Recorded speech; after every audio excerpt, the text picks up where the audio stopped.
And it was a case of over a period of, say, from the age of 13 to 17, you might say, going through step by step by myself without anybody really helping me, the problem solving of becoming a photographer.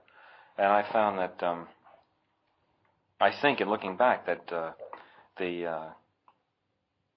this particular thing about problem solving is something that schools generally don't teach you, and that if you can develop a kind of generalized approach to problem solving, that it's surprising how it helps you in anything, you know, and that most of the deficiencies that you see around you in people that say you don't think particularly you're doing their job right or something, is really that, I mean, assuming that they care, and, you know, a lot of people that appear to care or may actually care are still not going about things particularly the right way.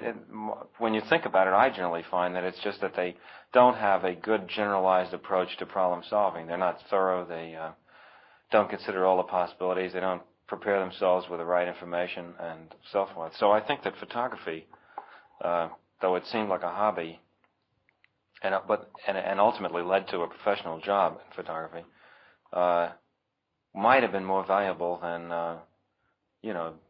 doing the proper things in school.